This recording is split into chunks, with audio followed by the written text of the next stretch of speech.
Welcome back. You're watching Goeiemôre, good morning. As you may have noticed, we have sent the men out of the studio because we're going to discuss something quite important. Absolutely. In the studio, we have the world-renowned plastic surgeon, Dr. Mark Steinmann, to give us a bit more information about breast augmentation. Goeiemôre, good morning, and welcome to you. Good morning. Thanks for having me. Why is breast augmentation so popular, and what effects does it have on confidence? So I think it's actually too popular. I think it's become too easy, especially for younger girls to get this operation. Yeah.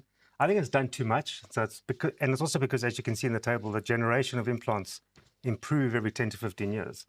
Complications have reduced so much that it's becoming more sort of acceptable. But I think it's been done too much. Yeah. Because in the wrong person, you can have actually negative outcomes. Yeah. So we've got to choose our patients very selectively and carefully. You also, it appears, have to choose your implant quite carefully and selectively. So you've got a range of them here this morning. What are some of the differences between what you've brought us to see? So the ones over here, you can see these beautiful pearly white implants. These are the latest generation implants. And they are, in terms of biocompatibility, has improved so much so compared to sort of the older implants you can see over here. Even if you just look at it, you can kind of would rather have this implant. Yeah. But more importantly, they come in different profiles. Mm-hmm. So it's not a one-size-fits-all. As you can see, we've got Susie, our little representative here. The measurements that I make are very scientific and very specific for each individual patient. It's very important to understand that. It's not a one-size-fits-all. Yes. I just want to get back to the point that you've made regarding the patients and that you have to be selective in terms of that. Yes. How do you select your patients? Yeah, so managing patient expectations is probably the most difficult thing in our field. You've got to make sure that they're obviously physically prepared for it, but also mentally prepared for the operation. And we do sometimes, I do tell patients to refer them either to a colleague, that's maybe a therapist, or if they're not ready, you've got to look for clues and subtleties. It can be very, very challenging. Mm-hmm. Breast implant illness has been something that's been making the rounds in the media lately. How does that happen, and how do people go about avoiding that happens if they do choose to have an augmentation? Yeah, it's a great question. We do take it very seriously. There are ongoing studies. Fortunately, there's nothing that has been currently clinically proven that it actually exists. It's an entity, or it's a strange syndrome that was described by patients themselves, popularized in social media and also by certain celebrities. And there's some patients that are absolutely convinced that their implants are causing them whatever illness. There's hundreds of symptoms. I mean, it ranges from literally anything you can think of. We do take it seriously because there has been a study done a couple of years ago that showed 60% of women that reported symptoms had an improvement of their symptoms. But there were 40% that deeply regretted removing their implant. So again, treat the patient as an individual, exclude other causes.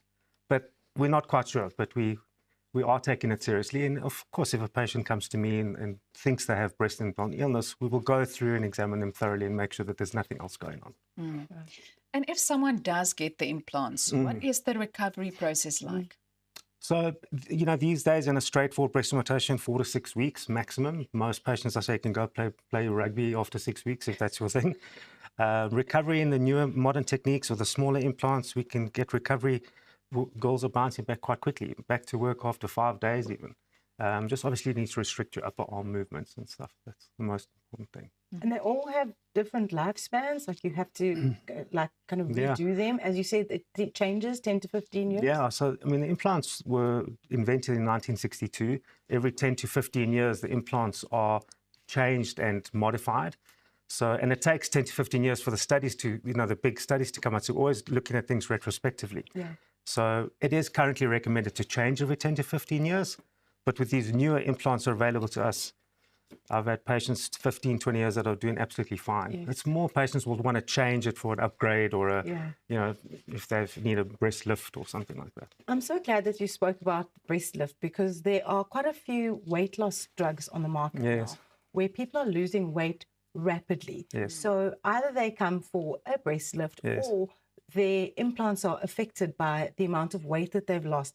How have you seen these cases, if you have seen them in the past couple of months? Yeah, weight loss, weight fluctuations pre and post cosmetic breast surgery is a warning sign. So if a patient says to me that they're considering Ozempic or they for those type of drugs, it's a big alarm bell for me, because rapid weight loss either before or after breast surgery can have negative impacts. It's mainly because of the looseness of the skin. So it destroys the elasticity of the skin if you lose weight too quickly. So it's not recommended for this type of surgery. Stable weight, be healthy, happy, then we can proceed. Yes. We've received a question, I'm so sorry, Yes. we've received a question from one of our viewers. Yes. Saying we've all seen the old jokes about bursting implants. Is that something that really happens? So these implants are actually pretty strong. They've reported that you can drive a car. I did try to drive my bucky over it and I did burst it, but you can actually pull on these quite hard, and they're very, very strong.